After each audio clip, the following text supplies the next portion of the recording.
ಪ್ರಜಾಪ್ರಭುತ್ವ, ಸ್ವಾತಂತ್ರ್ಯ, ಸಮಾನತೆ ಮತ್ತು ಭ್ರಾತೃತ್ವದ ತತ್ವದ ಮೇಲೆ ಎಲ್ಲ ಜನರು ರಾಜ್ಯಾಧಿಕಾರದಲ್ಲಿ ಪಾಲ್ಗೊಳ್ಳಲು ಅವಕಾಶ ನೀಡುವ ಅತ್ಯುನ್ನತ ಆಡಳಿತ ಪದ್ಧತಿ ಪ್ರಜಾಪ್ರಭುತ್ವವಾಗಿದೆ.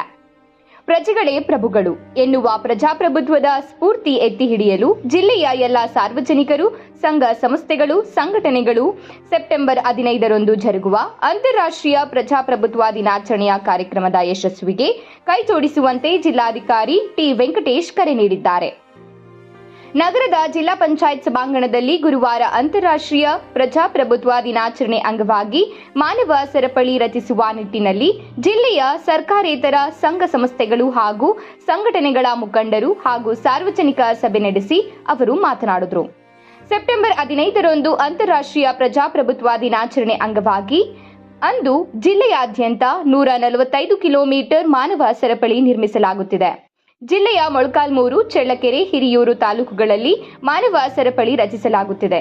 ಮಾನವ ಸರಪಳಿ ಬಹುತೇಕ ರಾಷ್ಟ್ರೀಯ ಹೆದ್ದಾರಿಯಲ್ಲಿಯೇ ಸಾಗಲಿದೆ.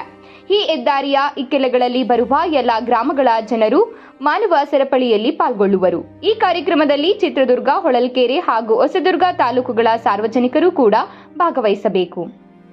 ಮುಖ್ಯವಾಗಿ ಸಂಘ ಸಂಸ್ಥೆಗಳು, ಸಂಘಟನೆಗಳು ಪಾಲ್ಗೊಳ್ಳುವ ಮೂಲಕ ಪ್ರಜಾಪ್ರಭುತ್ವದ ಸ್ಫೂರ್ತಿಯನ್ನ ಜಗತ್ತಿಗೆ ಸಾರುವಲ್ಲಿ ಕೈಜೋಡಿಸಬೇಕು ಎಂದರು.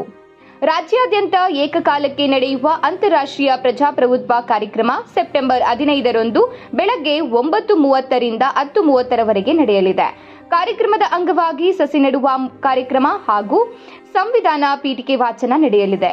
ರಾಜ್ಯಾದ್ಯಂತ ಏಕಕಾಲಕ್ಕೆ ನಡೆಯುವ ಮಾನವ ಸರಪಳಿ ಕಾರ್ಯಕ್ರಮ ಗಿನ್ನಿಸ್ ದಾಖಲೆಯಾಗಲಿದೆ. ಸಾರಿಗೆ ಇಲಾಖೆ, ಖಾಸಗಿ ಸಾರಿಗೆ ಸಂಸ್ಥೆಗಳು ಸಹ ಕಾರ್ಯಕ್ರಮದ ಯಶಸ್ವಿಗೆ ಸಹಕರಿಸಲಿವೆ.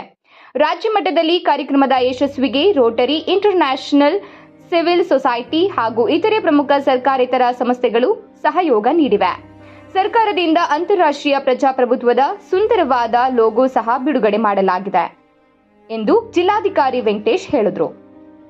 QR ಕೋಡ್ ಸ್ಕ್ಯಾನ್ ಮಾಡಿ ನೋಂದಾಯಿಸಿಕೊಳ್ಳಿ. ಸಮಾಜ ಕಲ್ಯಾಣ ಇಲಾಖೆ ಜಂಟಿ ನಿರ್ದೇಶಕ ಜಗದೀಶ್, ಜಿಲ್ಲಾ ಪಂಚಾಯತ್ ಮುಖ್ಯ ಕಾರ್ಯದರ್ಶಿ ತಿಮ್ಮಪ್ಪ, ಸಮಾಜ ಕಲ್ಯಾಣ ಇಲಾಖೆ ಸಹಾಯಕ ನಿರ್ದೇಶಕ ಹರೀಶ್ ಸೇರಿದಂತೆ ಜಿಲ್ಲೆಯ ಪ್ರಮುಖರು ಭಾಗವಹಿಸಿದ್ರು.